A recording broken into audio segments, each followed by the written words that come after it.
Today we're talking about confined space entry, also known as confined space entry and rescue. First of all, people ask me, what's a confined space? Well, here's what my basic definition of a confined space. One way in, one way out.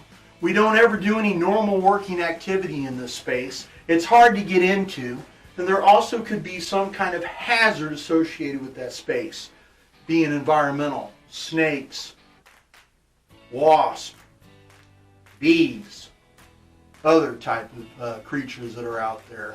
Anytime that you go into a space, especially if it's underground or above ground, we've got environmental factors. Another thing is what other types of hazards could be in there? Well, you could have bad air. You also could have toxic chemicals. You could have actually no air at all. You could have chemicals that are robbing the air from the space. So it's very important to understand all hazards of the space before you go into it. Another thing is you never go into a confined space unless you have a permit. A permit entry confined space basically means that it is a one-page document in regards to all of the hazards associated with this space and making sure that you've abated them. And if we don't abate these hazards, then you don't go into the confined space.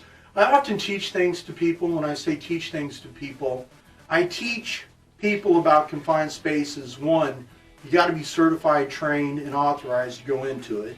You got to have at least 3 people. That's a supervisor, an attendant, and also an actual entry person.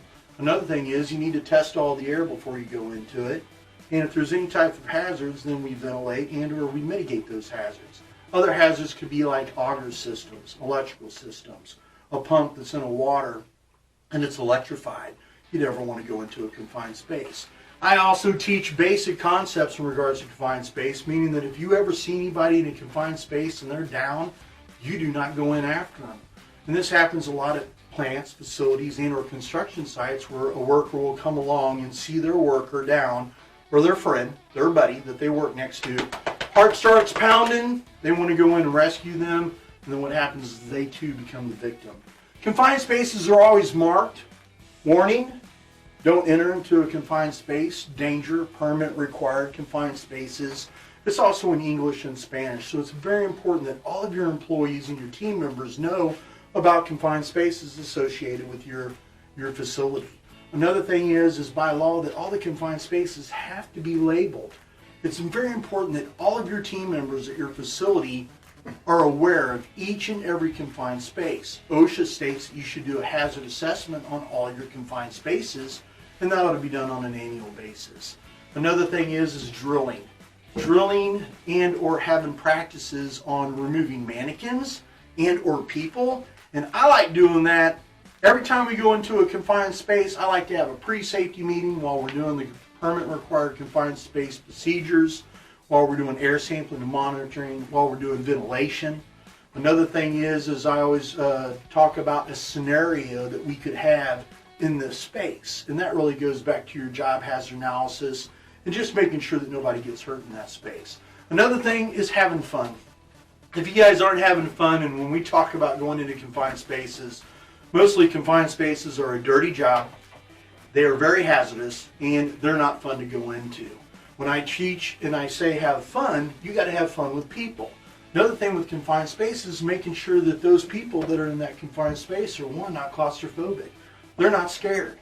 They're not dealing with heat stress. And when I'm talking about heat stress, I'm talking about overexertion. So there's a lot to confined spaces, and you can't do it all in a 3-minute video. But as far as a 5-minute safety talk or a 3-minute safety talk, let me tell you something. Confined spaces do hurt people, and it's very important that you understand all aspects of your confined space. Have a great day and be safe. Hey, email me at sbell@ehsjoplin.com. You can also get a hold of us at ehsjoplin.com. Check out our YouTube videos, and we're going to be doing 5-minute safety topics, and we're going to make them fun for everybody to listen to and or see. But again, if you do like them, please share them, like them. You know the deal. We're out there trying to promote ourselves and make sure that everybody understands what we're doing. Hey, Team EHS and Employers Health and Safety, as always we say, if you're not working, we're not working. Thanks and have a safe day. EHS consultant services are designed to reduce losses and control those that do occur, while at the same time minimize the customer's major OSHA, MSHA, EPA, and DOT compliance liabilities.